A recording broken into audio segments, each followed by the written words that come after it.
Oh guys, ito na, nag-final na sila Baklang Hari Roque.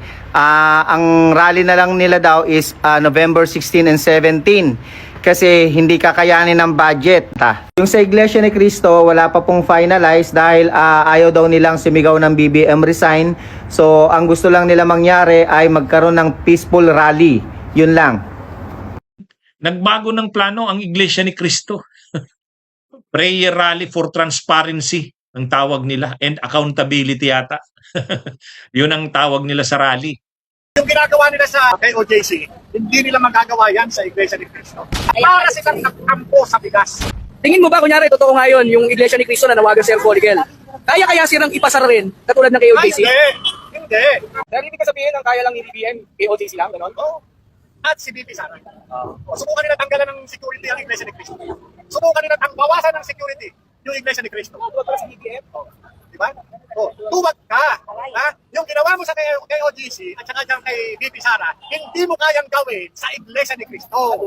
Tuwag kayo.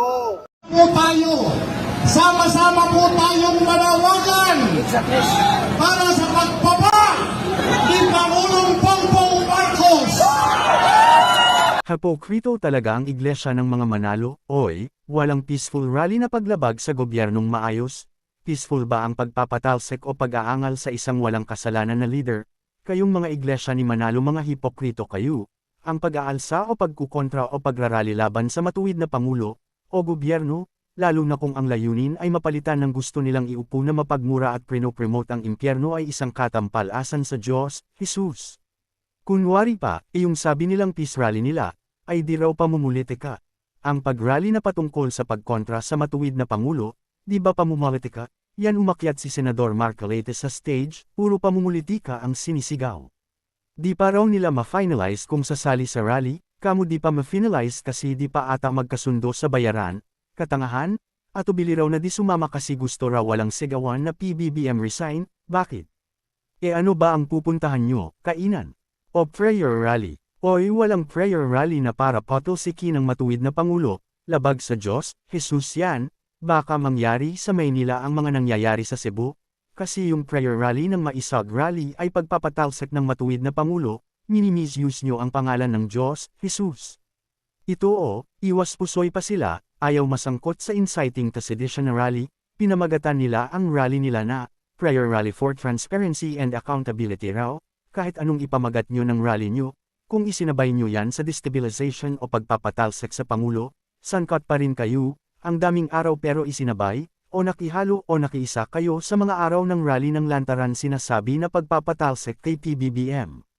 Ito, para sa mga mayor o para sa lahat ng opisyal, huwag nyong pahintulutan magkasabay-sabay ang mapanlinlang nilang rally, ilang rally na nila na ang attempt o layunin ay lantarang sinasabi nila PBBM resign.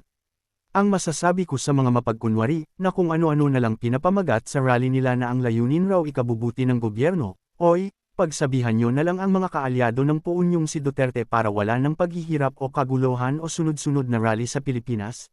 Alam na mga kaalyado ni Duterte ang nangurakot ngayon panahon ni PBBM, si Zoldico, panahon pa yan ni Duterte nangungurakot, tapos inudyukan ata nito si Cheese na kaalyado ni VP Sara, at si Kong Romualdez na ituloy yung gawain nila sa panahon ni Duterte. At yun, boom, double purpose pala. Pangukurakot at isisi kay PBBM, isipin nyo, di pa nga alam ni PBBM, na may malakihan at malawakang pangungurakot pala. Sila pa mismo nga DDS ang alam agad ang nagaganap, na at kay PBBM pa mismo isinisisi, ni pa nga alam ng gobyerno na may ganyang nagaganap sila alam na, o di ba? Halata na inutusan sila ng mga politikong kaalyado ni Duterte na ipag-ingay ang corruption sa flood control na sila mismo ang gumawa, tapos ang gusto ng mga demonyong ito na ang pagkukulungin ay ang mga sa kampo ni PBBM ni kahit sila ay walang may pakitang ebidensya. Nakasulat, ang gumawa ng mali ay demonyo.